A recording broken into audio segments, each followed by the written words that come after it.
Man, I'm tired of this shit. Dude, I was listening to that. Leave it alone. This is absolute trash. I don't care. Driver picks the station. Shotgun shuts his cake hole. Passenger gets first dibs on everything. I have my finger on the button. You know what? You want to fight about it? Yeah! Okay, fuck fine. you! Hey, Fuck man, you! leave it alone! No! It's mine! Turn your trash off! Now look what you did! All right. Welcome, everybody, to the Dissonant Harmonics podcast. My name is Frassier. I'm still Josh. Not just Josh. From now on, your first name is going to be Still Josh. Well, there's a bunch of people named Josh within my union that makes me really want to change my name because our union president's name is Josh. We have a teacher that's also named Josh and a couple other people named like Jonathan and Javier. So I've been really debating on just going by my first two initials instead. Just goes J.A. You know the funny thing? We have the same problem in our group, but it's Ryans. My company alone, I know, have like 3 Ryans in management position, and it's like, hey, have you guys talked to Ryan? Yeah, which one? How far up the chain do we need to go? You go middle management Ryan or high management Ryan? Exactly. It's exactly the question. No, I've been debating just going by J.A. like J.A. Boyana does. Mm-hmm. And just doing it that way because people keep calling me Jonathan, which is a guy that we work with that is new, like brand new. So they're like, oh yeah, Jonathan here is super smart and actually knows what to do. He's one of the smartest apprentices we've ever had. And I'm going to sit there like, that doesn't sound like Jonathan at all. That sounds like me. Like, oh, you're not Jonathan? Like, no, I'm one of 6 Joshes. Okay. Now that we've done that ADHD moment, you got to peer into our lives. Welcome back to the actual music podcast you came to listen to. Welcome back to the rodeo, boys and girls. Mm-hmm. So, we have some news to hit today because we've been a little bit... this week's just been filled with news. Josh, would you like to go first on anything minor, and then we'll work up to the major leagues here? I'd love to start with something This episode's minor. probably just going to be straight news because our topic is of a news article because of a certain person in the music industry that loves to run their mouth anyway. Yeah, we're probably going to skip album reviews. We may talk about some stuff that we've been kind of listening to that's come out, but there's been no real major releases that's caught our interest.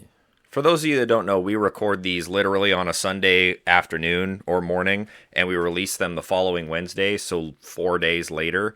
So we are current, and no albums have been released recently because it's the holidays, and Merry Christmas, Happy Hanukkah, Killer Kwanzaa, Joyous Jihad, whatever you're into. Happy winter solstice. Yeah, sorry, people. May your wine glass be plentiful. I'm gonna say it. Sorry, Muslims. That was a little rude. I apologize. Yeah, you suck. Sorry. You know who else sucks? Me? You know who else sucks besides you? Who? Oh, I don't know. Is this Attila. Is his initials Perry Farrell? Well, no, Perry Farrell sucks in his own way. We'll talk about that. But no, Attila sucks. Limp Bizkit for Deathcore Kids. You were the one that started me on Attila, and now you're on the Attila sucks bandwagon. I am, because I've been listening to Attila since Outlawed came out, when Outlawed was actually like a good album for metalcore and deathcore. And now that not only are they essentially Limp Bizkit for Deathcore Kids with all the rapping, now Chris Franzek has his own OnlyFans account. He's had that for years. I know, and I don't like it. That's just fucking weird. All right. But no, I can't get into him anymore. But we talked a couple weeks ago about how Oceano dropped off of the America's Rejects tour with Attila and Dealer over some pretty spicy allegations between members of both of those bands, and subsequently made Oceano quit the music business. So, R.I.P. Oceano. But they've announced who's going to be replacing Oceano, and they're replacing Oceano with 2 other bands. You want to give me a guess who these 2 bands are? I don't know, but they're probably bands that also have convicted felons or people that have like allegations against them in them. So Dead is touring with them now. Oh no, really? I like Dead. Dead's cool. They don't have any allegations. And Butcher Babies. Butcher Babies only has one singer though. Uh-huh. Mm-hmm. But Dead's a good choice. I like Dead. Furthering along that whole '90s new metal Limp Bizkit band sound. Right. But no, Dead's good. I actually really enjoyed Dead's first album. But I feel so, yeah. so bad for their lead singer. Who, Their Dead? lead singer. So if you don't know, their lead singer used to be in a band with the drummer that's also in Dead. So the drummer and the singer used to be in a band called Man Made Machine that was actually produced by Greg Tribbett of Mudvayne fame. Wait, Man Made Machine. That was oh, I know who you're talking about. Yeah, they had a song called Victim that was a big deal back, like, well, it wasn't a big deal. They got mildly successful off one track called Oh, wait, Victim. no, I'm thinking of Machine Made God. No, Man Made Machine had the exact same lead singer and the exact same drummer, and that didn't work out because they were produced by, basically their big claim to fame was they were produced by Mudvayne, specifically Greg Tribbett, the guitarist. They didn't really go anywhere after an album. They had, like, very mild success. And then Dead came out, and I felt like the first album exploded and did pretty darn well. It did. And then since then, they've released like 2 or 3 other albums, and no one gave a shit. Yeah, I feel like I remember when that first album came out. I used to blast it at the gym all the time. Yeah, Misanthrope was a great album. It is a very good album. So yeah, so the trek kicks off March 4th in Florida and wraps up April 5th in Tampa. So Right. if you were excited about seeing Oceano, I regret to inform you that you get Butcher Babies and Dead. Speaking of tours that kicked off, I forgot to mention this in the pre-show, but Breaking Benjamin, people are a little pissed off right now because Breaking Benjamin, Stained, and Lakeview have announced another tour together. Yeah, I noticed that. And they've also included Wage War, but here's the thing that people aren't noticing. It's not really a second tour. It's the second leg of the tour. They were still on the tour, but this is the second half of it. Yeah, they named it something else, but it's basically the east side of the United States this time, whereas last time was kind of more the west coast. And the difference is they dropped off Daughtry because Daughtry couldn't keep going. He has his own tour to do. And they picked up Wage War, which makes sense because Cody Quistad produced and helped write like Lakeview 3 or 4 stuff. of the songs on Lakeview. Yeah.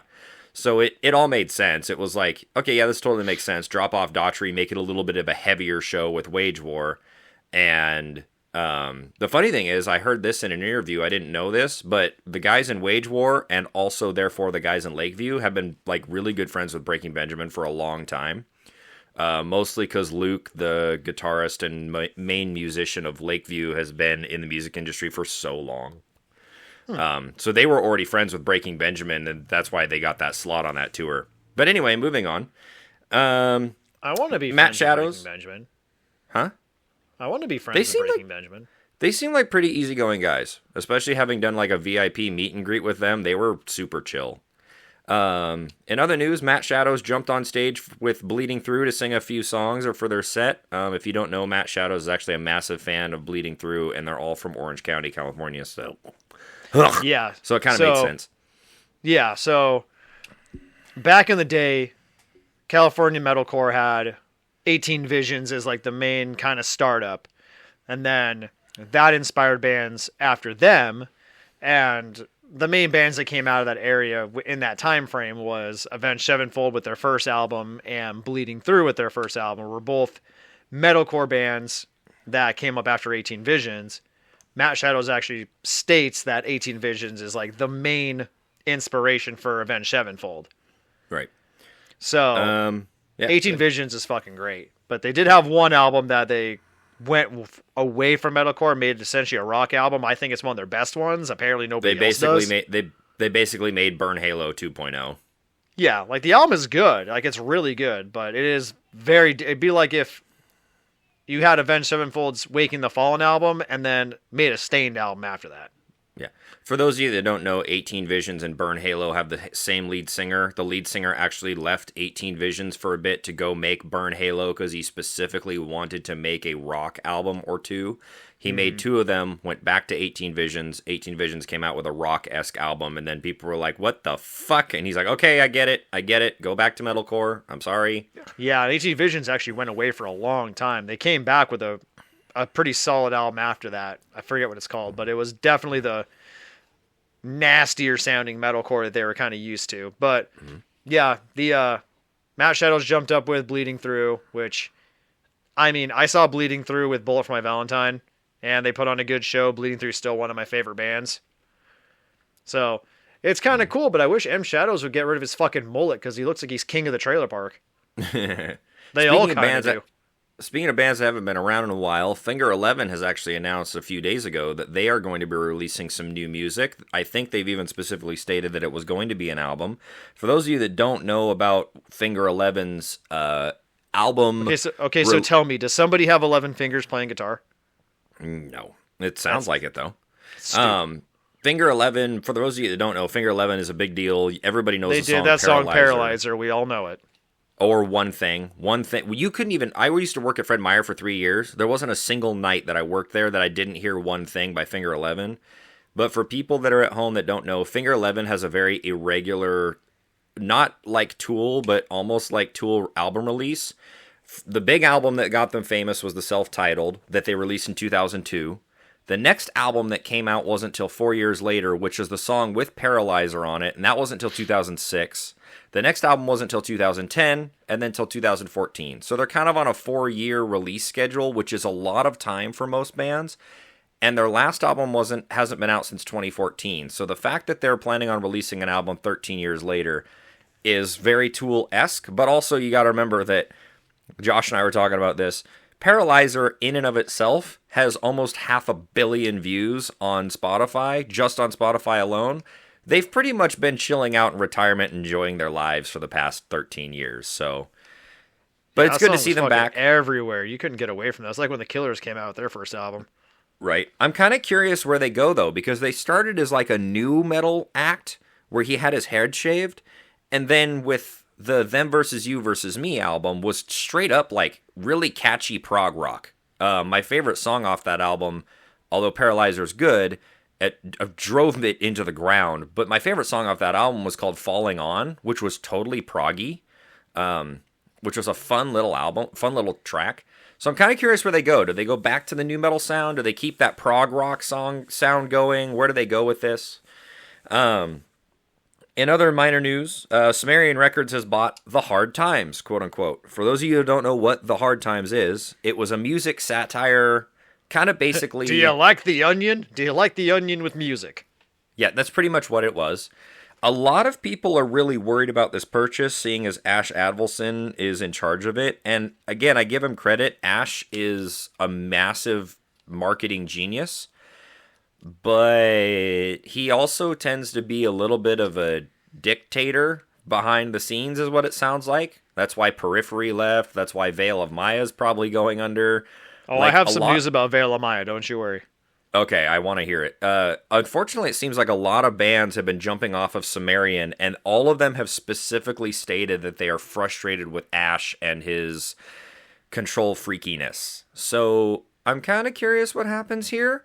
I'll be honest, I haven't ever read The Hard Times, but for the amount of people that kind of were very skeptical of this, I'm curious how this goes. I'm interested in it. I definitely want to see how this goes, because I mean, Sumerian's been... I feel like Sumerian's either going to hit a point where they plateau and they stop doing as much as they're doing now, or it's going to crash and burn, because I mean, Sumerian has their own separate spots for music. They have their own separate spots for television and movies. Now they're doing, they have, a whole production team on their side. Now they're doing an online magazine. Yeah, the question is Sumerian going to become too big to fail, or is this going to be like the thing that drags them back to just doing albums? Because you could argue Sumerian's biggest time was after the first Bad Omens album, when they did like 10 Years in the Black tour with Asking Alexandria and Upon a Burning Body and Bad Omens and Icy Stars. Like, that was when they were at their like peak and everyone knew what Sumerian Records was. And since then, they've kind of just... I think they plateaued then. Like, they've kind of like just... Other than Bad Omens only getting bigger and bigger, but that's like the only act I can think of from Sumerian that's continued to blow them up. Recently they brought on not Korn, but Jonathan Davis as an artist. Right. And I mean, I think After the Burial is still on Sumerian, because I know After the Burial was like, I believe what got Ash into Sumerian. Yeah. Was that he was like their promoter or something. He did something with After the Burial, and After the Burial was on Sumerian at the time.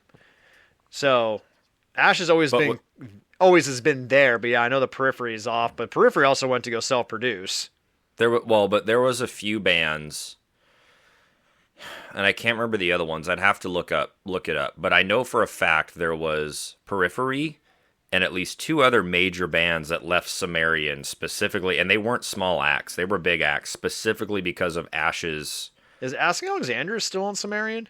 I'd have to look, but I'll look it up right now. But I know they got some big ones. I know they got like Smashing Pumpkins now. Right. But with that,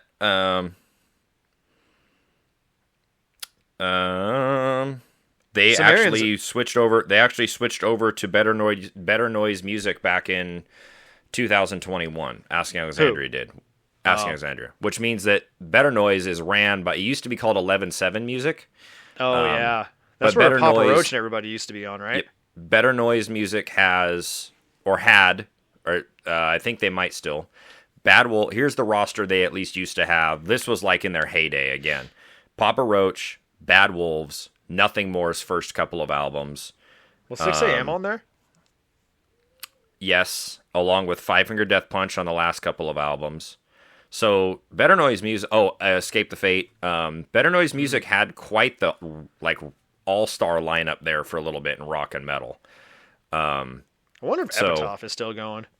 Oh yeah, they are. They just released. There was another band that just came out on Epitaph. They're kind of doing the post-hardcore scene. That's kind of like their area. Well, I mean, they were there with the hardcore scene, so it makes sense. They grew up with the bands. Right. Moving on to Kid Rock saying the only thing that I think is the smartest thing he's ever said. He's claiming that he said some pretty good stuff in Joe Dirt. Yeah. He's saying he's coming to work, or he's going to start working with the incoming Attorney General, Pam Bondi, to, quote, open a can of whoop-ass on concert ticket companies. Which, again, I don't think this is the worst thing he's ever said. I think everybody's tired of concert tickets, and again, like we talked about last week... I don't want a handler's fee if I'm paying online. Is that so much to ask for? Like, what's... what was it last week? The tour that just got... Why would I pay you a handler's fee to pay for something on my computer? Right. The We Were Young tour? It? What's that date in Las Vegas? Help me out. What? Metallica and Linkin Park. We just talked about it last week. It just got canceled. Stay Sick. No. Fuck. When We Were Young, isn't it? No, it wasn't When We Were Young. Gosh, When We Were Young was canceled, but that was canceled before that. That was it was an Incarceration Festival. It's in. We literally talked about it last week. I can't even remember yesterday. It's in my head right too. Here. Hang on. I can see it. Just calm your titties.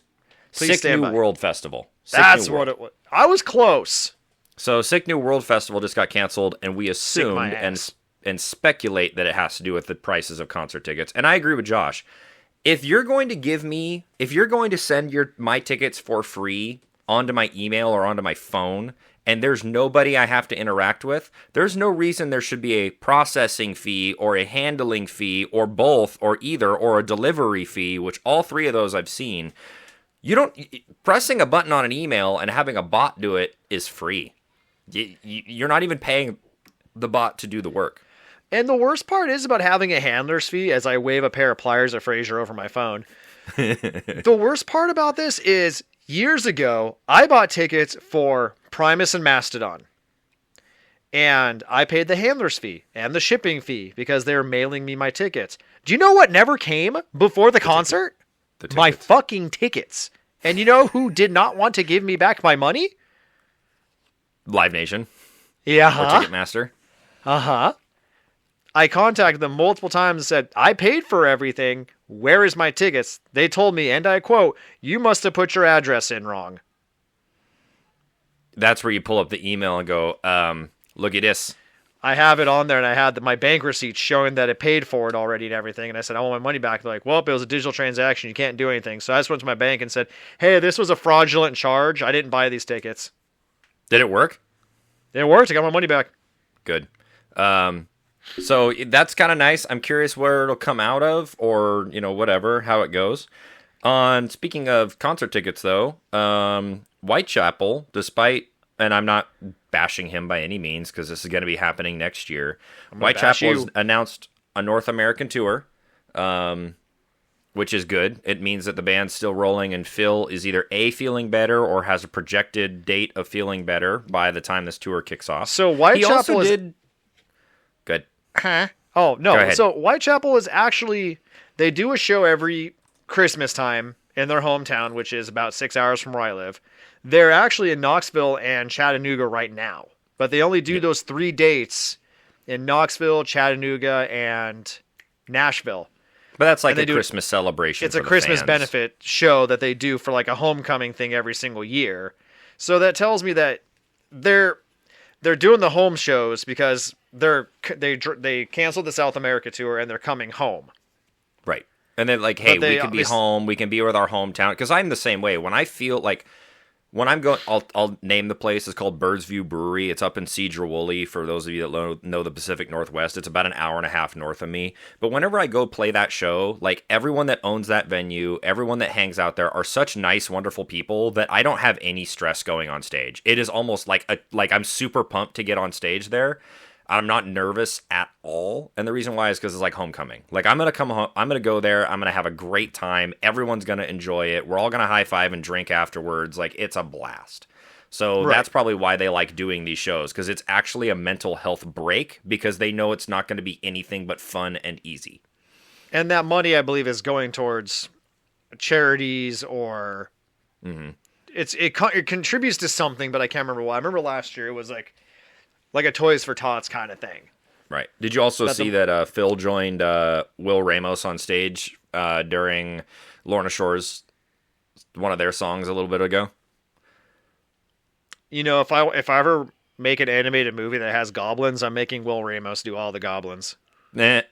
That man is a tiny goblin, but I mean, dude, Will Ramos is fucking just blowing the deathcore scene up. And have Yeah, like it an is. OG like deathcore daddy like fucking Phil Bozeman come up there with him. Like, that guy's living the fucking deathcore vocalist dream. He has every vocalist in death metal and deathcore that wants to work with him. He elevated Lorna Shore way past anywhere that Tom Barber ever did, which I can't knock him because Tom Barber, I really liked his Lorna Shore albums, but they just weren't. There's nothing super special about them. I forget. Right, he's got the wow factor. Yeah, like Tom Barber, like he had his like insane lows that he doesn't do in Chelsea Grin for some reason, but I can't remember. I want to say that Lorna Shore had an original vocalist. I think Will's the third vocalist, if I remember right. I have to double check, but Right. yeah. Will Ramos and company are definitely living the death. Oh no, Lorna Shore did have a third vocalist. They had CJ for like that one album before he started PPing on people. Oh. And then he made his band, which just sounds exactly like the Lorna Shore album that he did with them. Right. I forget about that one. But So I let's want to see hit what the. else- Do you have anything else on your list? Because I got one more that I really want to hit, and that'll kind of end up leading us into the topic. Well, then let me get my 2 out before you do that. Pardon me. I will never. So, at a place in Mohawk Place in Buffalo on April 30th, there was an incident. Uh-oh. It was an incident. The band Trophy Eyes was singing or playing their show over there in Buffalo, and the lead singer, whose name is John Floriani, decided that he's going to do what most rock band singers do, and that's to stage dive backwards into a crowd, Uh-oh. which I would never do that. I don't trust anybody with even fucking merging in the right lanes on the freeway. Right? was If gonna you catch go my- backwards, if you go backwards and no one catches you, you can't really catch yourself. No, exactly. Like, you can't brace yourself, nothing. Like, you're fucking dead. But that's kind of what happened here, because this guy, John Floriani, backwards dove off of into the crowd and landed on top of somebody named Bird Pichet, or Piche, something like that. And she was injured. And injured is kind of a long shot way of saying she was injured. The band shut down the show early due to the injury, and the 24-year-old was taken out and required, quote, extensive surgery in the aftermath of the collision. Huh. So Floriani did what he was supposed to do upon discovering the injury, stopped the show, and he accompanied her to the hospital. Mm-hmm. Which is great. They also urged fans to donate to her GoFundMe, which had collected $88,000 at the time that it was reported. So, the band I know contributed, I think, like $4,000 or $5,000 to this. Right. The venue gave her $500. Okay. And but how extensive were the injuries again? So let's go into this. In May, it was reported that she was starting rehabilitation and was expecting to make a full recovery. So I want to say she had a spinal injury. Okay. And now it's turning out that she is filing a lawsuit against not only the venue, but she is taking legal action against the band, their singer, and the concert promoter, and the venue. Right. Because not only this, but Mohawk Place has also banned stage diving by both bands and patrons. So Floriani's decision to do any stage diving was in direct violation of the ban due to 2011, a man suffering 2 broken vertebrae after being struck by a stage diver. And the lawsuit almost completely destroyed the venue. So this new one, with this new person that got injured, through the Supreme Court of the state of New York City, is naming the 4 defendants, which is Mohawk Place Incorporated, After Dark Entertainment, Trophy Eyes, and John Floriani himself. Uh-huh. It is alleged that Piche experienced serious personal injuries, conscious physical and emotional pain, and has also stated that the audience member felt, quote, fear for her safety and experienced pain and suffering as a result of the incident. Mm-hmm. The suit alleges that the damages suffered were sustained as a result of negligence, recklessness, and carelessness of all 4 defendants. Piche is seeking an undisclosed amount that exceeds jurisdictional limits of all lower courts. Right. So this lawsuit's going to break that venue. That venue is, if they barely survived the first time, they're going down this time. Right. Which we're seeing that more and more, especially like after COVID. I feel like post-COVID and after COVID, or post and pre-COVID, were completely different in terms of stage diving. I know it's one that venues have really been starting to crack down harder on, just due to the fact that it is an insurance liability. Right. And to everybody saying like, well, stage diving is, the best part of this. This is the kind of shit that can happen. I'll give you a great example. I think I've told you this story. I don't know if I've talked about this on the podcast, but years ago I went to go to, I'm pretty sure it was Mayhem Festival, because Suicide Silence was playing there. That was the last time, one of the last few shows that you got with Mitch before he died. I got in line to have my stuff signed. One of the guys I was with there, In Flames, started playing. So he's like, I'm going to go watch In Flames while you get your stuff signed, because I spent way too much money on the deluxe editions, which I always do. Right. So this guy has a bright green lime green hoodie. You can see him a mile and a half away on a good day. He's going to watch In Flames. I'm sitting in line like, la-di-da-di-da, I'm going to go meet Suicide Silence. I'm so fucking jazzed. And I'm looking over the crowd, and I see my buddy crowd surfing. Again, lime green jacket. Can see him a mile and a half away. Right. My buddy's problem was that he's probably pushing almost 300 pounds. Yeah. So you watch him go up, you're like, hey, there he is. Whomp. And just disappears into the crowd because somebody dropped him straight onto his back. It's like, ooh, I hope he's okay. I'm going to meet up with him as soon as the set's over. I see him pop up again. Crowd surfer's like, oh no, he's okay. He's right there. Oh, and there he goes again. Jay dropped him again. Right. Well, and also to be fair, so I don't think that crowd surfing is going to be completely outlawed. I think there's just going to be more stringent rules from certain venues. I think that is going. But my big thing is, and here's what happens a lot of the time, isn't that, how do I put this? Yes, someone drops you. I've crowd surfed before, and I'd crowd surfed back when I was 170 pounds, not 215 of muscle and being a huge dude. But there was one time I was crowd surfing, and I felt so bad because, well, it wasn't my fault. But the crowd is pushing me up towards the front. Everything's cool. I remember this story. Well, they load me over the top, and I look down, and I'm not kidding, there's a pit of like 5 or 6 teenage girls. And they look up and see my fucking ass coming over the top of them, and they're like, ah! And I'm not kidding. They all look up at me and start screaming. I'm like, move! Get out of the way! It's fine! Like, just move! But the crowd's literally tossing me over these girls. Like, sometimes you have... The crowd isn't really thinking, and not, not to be mean, but, like, they're moving you along. But I can't see where you're going to end up, because I can only see about 2 people ahead of me.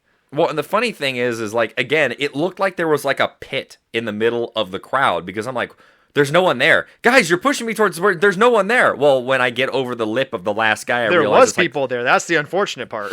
Right. And I'm like, just move. And they didn't drop me hard, so that was cool. Like, they tried. But I stood up. I was like, is everyone okay? Like, are you guys good? They're like, yeah. So I moved past them and then jumped up again. So that happens also. Like, sometimes you get pushed towards people that shouldn't be carrying anybody anyway. I mean, when I saw Whitechapel, I definitely I lost the group I was with, and I got roundhouse kicked in the side of the head, like top of foot and ankle made contact all around my face. Yeah, it happens. And snapback cut my head. I lost one of the plugs in my earlobes, and this dude, like huge man, just grabs me and just lifts me up off the ground. Yeah, and he's all dusting me off. He's like, "You good? You good? You good?" It's like, "Yeah, no, I'm good. The head's a little spinning, but I'm okay." He's like, all right, you ready? It's like, for what? Man squats down and squats my whole body up over the crowd and throws me into the top of the crowd. Right. I am screaming. I have one hand in my pants pocket to make sure nobody takes my wallet. The other one holding my phone and my keys in my other pocket. This is the other thing is you get these people that like, I don't know how to put this. Like there's times when the band prompts the crowd like, hey, we want to see crowd surfers, right? There's other times where, like, that happens, where you're like, hey, I want to crowd surf. So you start getting up on top of people, and the people are watching, like, the people that you're, like, that are helping you get on top of them are like, yeah, man, we'll help you, and they get you up there. But then you get 10 feet in front of you, and there's a group of people just chilling, watching the show, and have no idea that they're about to have a 200-pound man dropped on them. Yeah, exactly. And I got hucked over the security gate. The security guard barely caught me, and I got, like... thankfully for that security, like, I got thrown over, like, one guy barely catches me before my head hits the ground, and they, like, shuttle me over as fast as possible, to where I get around the corner, and I just see Race, our old drummer, standing against a wall, just looking at me, going, hey, how you doing? Mm-hmm. Like, I am too old for this shit. Yeah. How are you doing? When I used to again, I don't crowd surf anymore just because of my size, like, it's not fair. But when I got towards the front of the barricade, it was the only time I would move. I wouldn't kick, but I would wave my arms so that the security would definitely see me. And when they come up to greet me, I kind of reach out for them so they can at least get a good grip on my arms. That way, if anything falls, it's my legs, and my legs will hit the ground. But yeah, I try to make it easy as I can on the fucking security guys. But again, that also goes back to like crowd surfers that roll on their back. I get it because it's fun. You're on your back and you're waving and looking at the crowd. But I'm like, yeah, if the security doesn't see you, you're getting dumped on your fucking skull, bro. Well, yeah, especially if you have multiple people trying to crowd surf. I mean, you only have like 2 or 3 people behind those barricades trying to run back and forth, catching everybody.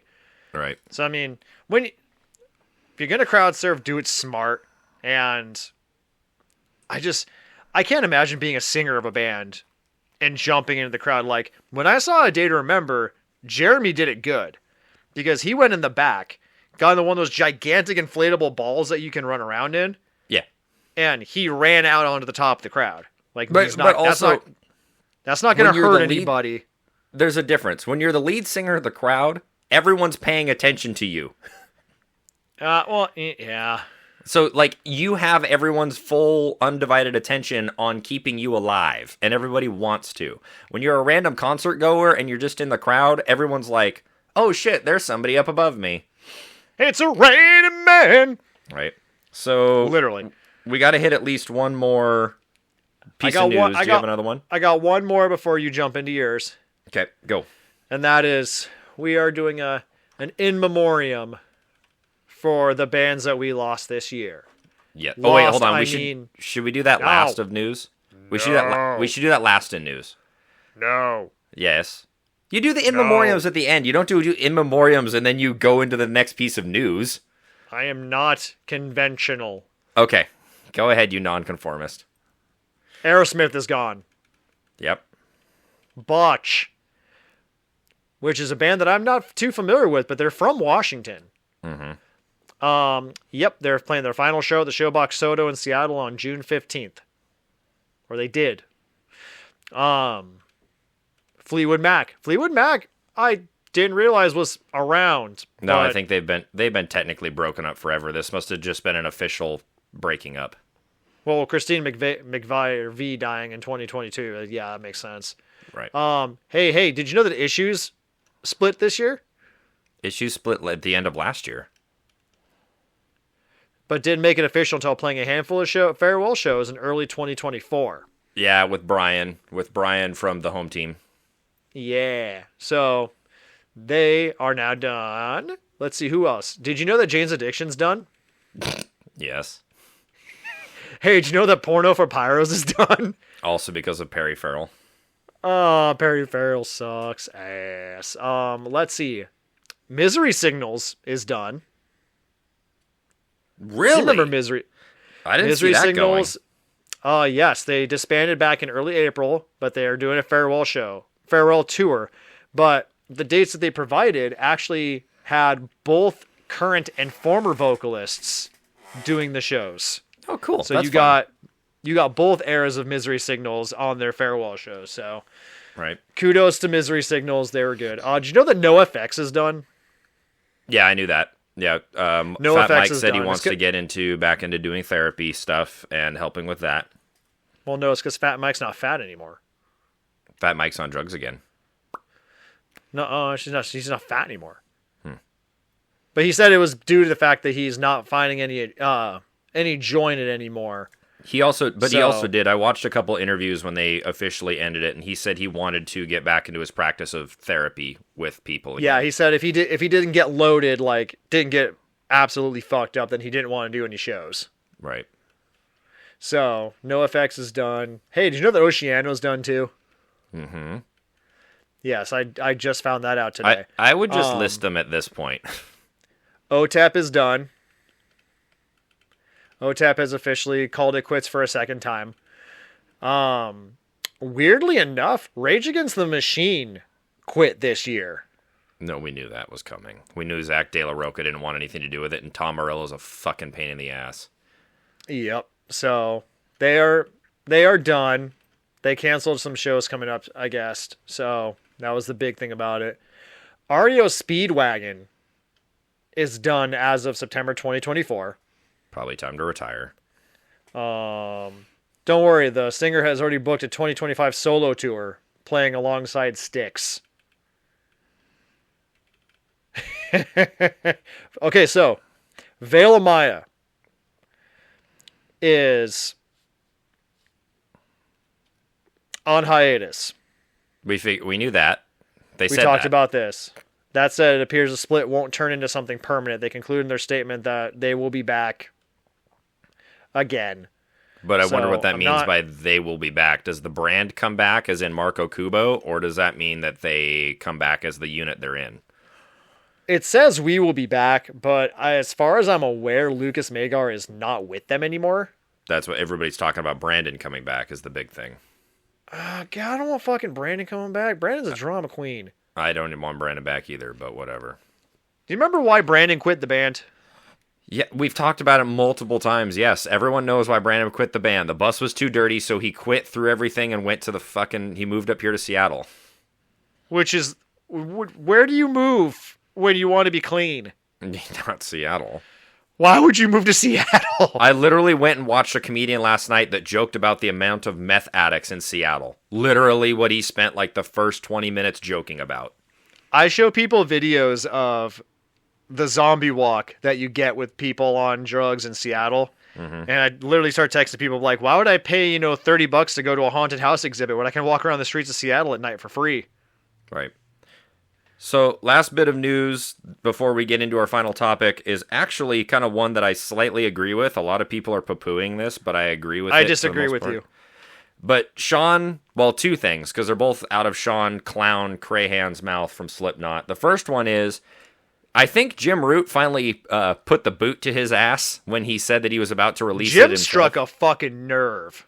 Because within 3 days, Clown came out and said, you know what? It's been handed, all the final mixes are done. It's been handed over to management. It's their job to release it when they want to release it. In other words, so okay, to jump fine, back a little bit, this album has been talked about by Sean for a long time. It's a secondary 16 album. years. 16 fucking years.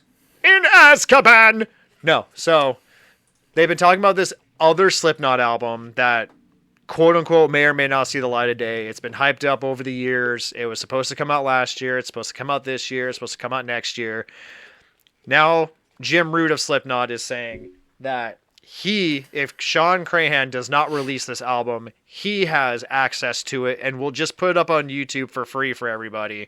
And within 3 days of that interview going out, Sean has turned around and now said, okay, it's done. It's in management's hands now, which I thought Sean was management. Right. Well, that's the other thing is he's Slipknot's manager, and he's like, it's in management's hands now. We don't know when it'll be released. Who the fuck's hands is it in? Well, probably the label record management. But and here's the thing: people are wondering what took so long and what was going on. For those of you that don't know, every Slipknot fan knows exactly what happened. But basically, Sean has been saying the lore for of Slipknot has extended to this story. That basically Sean, and everybody in the band has said this, that Sean has had the album for 16 years, and he's literally been perfecting the mixes for 16 fucking years, and playing and tweaking with the mixes. And finally, I think Jim and everyone else is like, listen, motherfucker, quit stringing people along, quit with the fucking marketing machine. Cryptic nonsense. Right, and just fucking release the piece of shit. Like, we're all tired of it. And here's the thing, is he's like, well, I don't know if anybody will like it. Well, guess what? At this point, everybody just hates your guts anyway. So fucking release it and let us decide. Oh my word, I'm out of breath. You have Slipknot fans that, no matter what, Slipknot puts their names on a fucking beer koozie and they'll buy it. Right. Slipknot has their own whiskey now. Slipknot is probably the closest band that can get to Metallica status. Yeah, I agree. Now it's more of an actual merchandising machine where if this album finally comes out, people are gonna buy it. People are going to listen to it. It's going to become, whether or not people like it, even if people and critics hate it, it will become the number one rock album for 2 weeks straight, no matter what, because so many people will listen to it just out of pure curiosity. Oh yeah, 100%. That's the other thing with the hype train that people don't get. This is the thing with Spotify and streaming that's changed music a lot. If you hype up music enough, it will become the most popular thing for the next 2 weeks or 3 weeks, just because people are so curious about what the big deal was. Even if they don't like Slipknot, they'll listen to it. Well, yeah, look at System of a Down. They announced a tour here coming up here real soon, but just posted a teaser of something. And so many people went to check out what this teaser was that YouTube had to sit there and say, okay, apparently something big is happening because System of a Down is tour. It might be releasing new music, might be something. Who knows? It's just a band that's prolific like that saying, we have something for you. What is it? We're not telling you. Right. Enough people that even as a tertiary fan are going to be like, huh, that sounds kind of interesting. I'm going to take a look into that and see when it comes out. And it's just a tour. Yep. Slipknot has that in fucking droves right now with this supposed Radiohead type album. So, and then the final thing is what he gave an interview about a little bit ago. It was last week. I don't disagree with him on this one. I do to a degree agree with him. I agree with where he's coming from. I don't agree with his final point. So I'll read the quote. As I was saying, there are so many horrible bands who are going to be our future headliners. You don't want me to start naming off names because we'll start laughing and laughing. The days of great music have come and gone at the moment. We're seeing the backlash of the computer, and we're seeing the backlash of everybody being able to get into the music industry. But where is everybody that got in and did it themselves? They all need validation.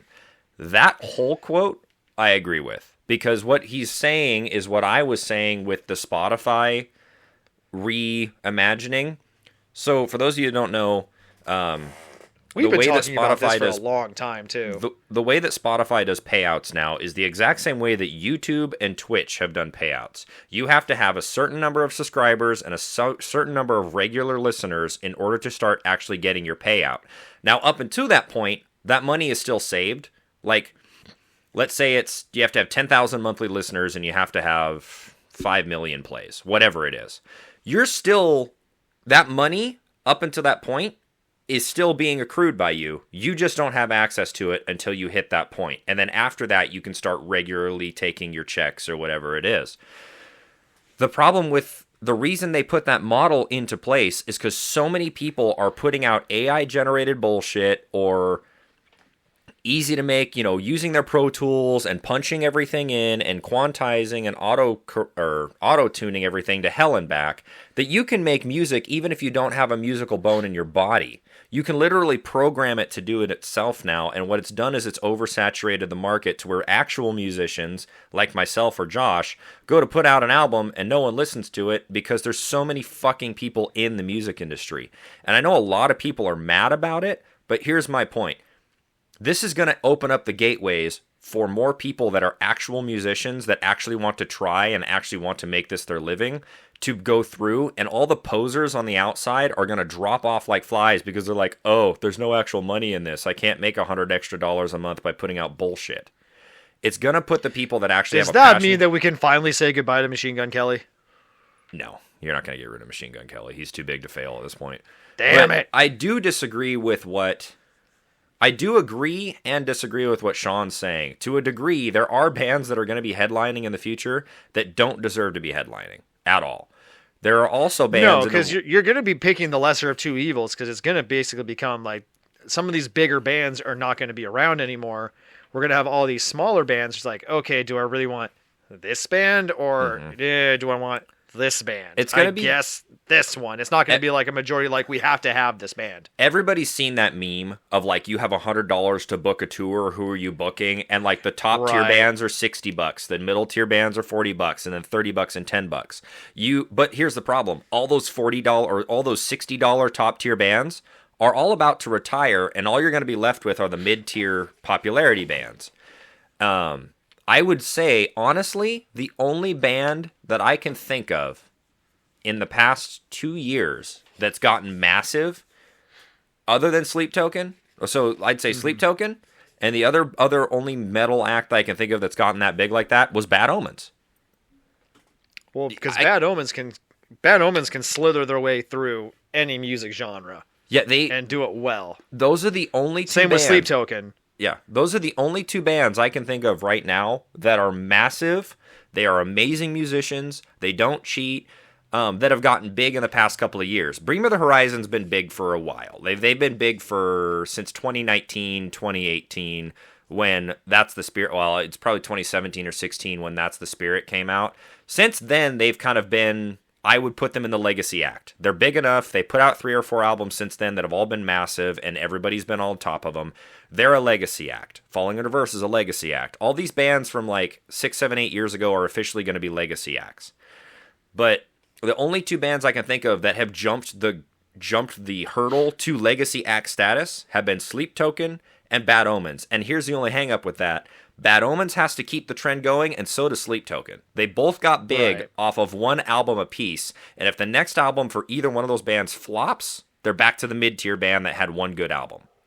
So, and I feel like something that's actually really cool out of the fact that you're bringing out with Bad Omens and Sleep Token is they're showing that these metal bands can now incorporate different elements of their music without it being jarring, and can effectively get them out to so many other different outlets. Right. Like, obviously Bad Omens' new album is going to be the one that kicks everybody up to them, but then they're going to go back to that first album and say, oh, there's a lot heavier stuff now. Yeah, I wonder what Bad Omens is going to do next. I think Sleep Token's going to keep the same basic formula. I don't think they're going to change much. But with that being said, Sleep Token also has a lot in the chamber that they can play with to keep themselves relevant. Unmasking themselves, changing the stage performance, however you want. Sleep Token has some hype train stuff in the chamber that they can use. Bad Omens only can stand on their musical merits because they don't have any... This is not a negative term. They don't have any real gimmicks to play with. They don't have that they're masked. They don't have anything like that. So they well, no, Sebastian does have the ski mask, but that's about it. But everybody knows what his face looks like. Yeah, that's just part of the show, and then he takes it off. So Bad Omens can only stand on musical merit alone for the hype train, so they have to bring it on the next album. Oh no, I have to use my actual talent to make money. Right. Well, but I mean, but again, I have nothing against Sleep Token. Let me be clear there. But I agree with him. Beyond those two bands, like, name another band that's broken big that's worth their salt or anything. Like, there's a lot of mid-tier small bands. You could argue maybe Wage War, especially with the last album. Yeah, that's kind of what I was thinking. But other than that, everybody that's big are legacy bands. And the reason why is because the music market is so oversaturated. Spirit Box has definitely been kind of jumping into that. I take that back. You can include Spirit Box for sure. I apologize. That went over my head. I completely agree with you there. Yeah, but those are your three legacy. That actually have to use their skills. Right, those are your three legacy acts. That's it. Like, those are your three that have jumped to possible legacy act status. And I don't know. I agree. I don't agree with them that the headliners of the future are going to be bullshit. I agree with the fact that it's going to be hard to They're find. Going to have to really kind of start pushing a little bit harder to become those bigger headliners. Because all these bands that are getting big right now, there's no bands that are getting big right now, but new bands are coming out all the fucking time because the music industry is so oversaturated. We need to decentivize the music industry. And I know that sounds cruel and unusual, but it's the only way it's going to make it back to the old ways again. No, and it's 100% true. Like, we're seeing the backlash of the computer age, that everybody can upload whatever they want and everybody can make an album in their bedroom. And I can pinpoint exactly when it started. With Napster. No. Yes. Yeah. No. I'd argue that. MySpace too. Oh, yeah. Well, I mean, that whole era. That 4 years between Napster, MySpace, and iTunes, specifically iTunes coming out, the only difference is obviously iTunes, you actually had to purchase the music. But with those three, SoundCloud, all the streaming that happened in that MySpace era, MySpace, original iTunes era, that was the beginning of what would be music now. When official streaming came into it and you could listen to music for essentially free, that was the epitome of the computer age. Well, like we saw like a very condensed version of it when MySpace came out, because like Phil Bozeman and Suicide Silence have talked about the fact that so many different deathcore and metalcore bands came out with the MySpace era, right? That oversaturated that market right then and there. So you only had a few that really kind of drove up the ante, like I Declare War, Whitechapel, All Shall Perish, Suicide Silence. Those bands really had to essentially work to get to where they're at while also utilizing this new tool. But that being said, you had a flood of bands that did that in that time frame, and it made it really start to suck.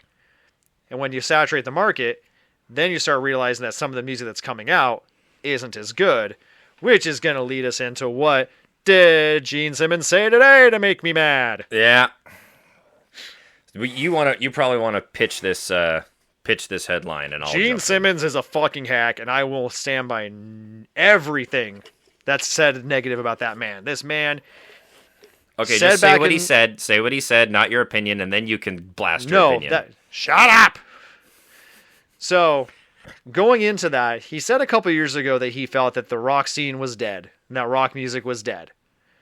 To a degree, I can kind of understand, because he's come back again saying the same thing. He said that it's still dead. You're still not seeing these acts that are really doing anything new and special. It's essentially comparing it to like the PlayStation 1 jump in graphics to PlayStation 2 versus PlayStation 2 to PlayStation 5. You had a big jump in terms of music. After that, it's just slowly refining it. You had the Beatles, you had Led Zeppelin, you had these big bands that are all so unique in their own ways. You could just jump into their music and you could list off, who's the guitar player, who's the bass player, who's the singer. Nowadays, you can't really get to the cream of the crop without wading through all the shit first. Mm-hmm. Now, why do you disagree and why do you hate Gene Simmons? Well, I hate Gene Simmons because he's old and he's stupid. But I agree with him mostly due to the fact that it's what we were just talking about. There's a saturation in the music industry. There's nobody to tell these young musicians, hey, buddy, you suck. You need to get better. Yeah. There's no parental figure besides just a studio or a record label saying, like, maybe if you did this, you could make more money. I I only agree and disagree based on one caveat. Here's how I would agree with him. I did not read the article, you did, so you can tell me where I'm wrong here.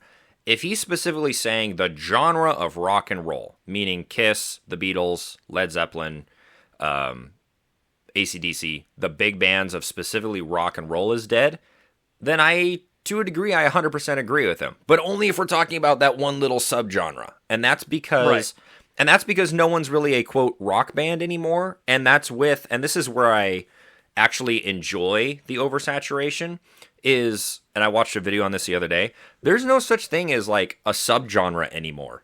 Like we nitpick subgenres, but at this point, everything's such a conglomeration, such as Sleep Token and Bad Omens. Sleep Token literally has jazz songs on their fucking albums. And so there's no, like, hey, this band But then Take Me Back to Eden hits that fucking just fat-ass riff at the very end. Right. Like, there's no box that any band fits in anymore. So I agree. If he's specifically talking about the subgenre of rock and roll, old school rock and roll, then yeah, sure, I agree with him. But that's because everything else is taking over and becoming this giant hybrid. Melting pot. Right. It's becoming, like Lakeview, country metal, or like Sleep Token, jazz metal, or Bad Omens, which has got this more like... you have alternative, you have pop, you have deathcore. Yeah, electronic. Some of it sounds like Depeche Mode style. So, yeah, sure, rock and roll in and of itself could be dead. But in terms of the entire genre and is the rock and metal music scene dead, I would say the opposite. Name 2 bands that have gone viral. Literally name 2 viral bands that have gone massively viral this last year or two. Fucking Sleep Token and Bad Omens. Bad Omens was getting reports on major news. Sleep Token has been having a lot of success over the last, 2 or 3 years, honestly. Right, but Bad Omens, literally for the song Just Pretend, was having this giant thing of people doing TikTok videos with their song in the background on purpose because people were, relating to it so much. They literally went viral on TikTok and news outlets were talking about it. So... is rock and metal dead? No. Is possibly the little niche group of rock and roll, like Jet and all those guys, dead? I wouldn't say yes. I would just say that it's evolved. I would say if not, then it's time to evolve. Right. And I mean, I love my old school rock and roll. The future is now, old man. I love old school rock and roll, but it's no longer just rock and roll. Like, even I would call Shaman's Harvest rock and roll, but it's like this country twang version. And they have metal mixed in there too. So, I mean, how do you feel now saying that 30 Days Grace's first album can be considered a classic rock album? The same way I feel about saying that fucking Nirvana's classic rock now. It makes my teeth chatter. Ugh. That's a terrible thought to think. Right. No, when I'm listening to the local classic rock station, Alice in Chains, Pearl Jam, and Nirvana and Soundgarden are regularly played on that channel now. Well, yeah, those guys have been around. Well, grunge is essentially a classic genre now. Right. But I don't know. Gene Simmons seems to have this way of saying that, here's my hot take, rock music is dead. The fans are the ones that are killing it. They're not the ones that are putting the work into, knowing who the artists are and who does what instruments and everything like that. And they're not showing up because they can just stream it all the time now. Right. But at the same time, this is coming from a man that is pushing the hologram Kiss show. Oh, yeah. Yeah, he's so not that helping. He does not have to be there. So these fans that he says are, quote, killing the genre because they're not doing their essentially part in this trade deal, is also saying, come to my show, pay triple what you're going to have to pay normally, because we're having holograms because we don't want to be there. Right. So. And this is also the same guy that would merchandise his fucking coffin if he could. Right. Which I believe there actually is coffin or Kiss caskets you can buy. I wouldn't be shocked. But it seems like such a weird contrast for somebody that is big in the rock and metal industry to sit there and complain about how, the fans are the ones killing it. The genre itself is the one that's dead and we're never going to get back to it. But then turns around and complains about ticket prices while also trying to say, you want to go to the Kiss essentially tribute show. It's not even a Kiss show. but also think the next layer down. He's a giant marketing guy. Every time he opens his mouth and says Rock is dead, guess what? Everybody goes. It's a listens sales to Kiss. pitch. Right. It's all a ploy. So with that, I don't like Gene Simmons, and I don't like Kiss. yeah, we figured that out. Anyway, thank you for listening to the Dissonant Harmonics podcast. He has been still As Josh. always, thank you. Yes, I have been Frazier.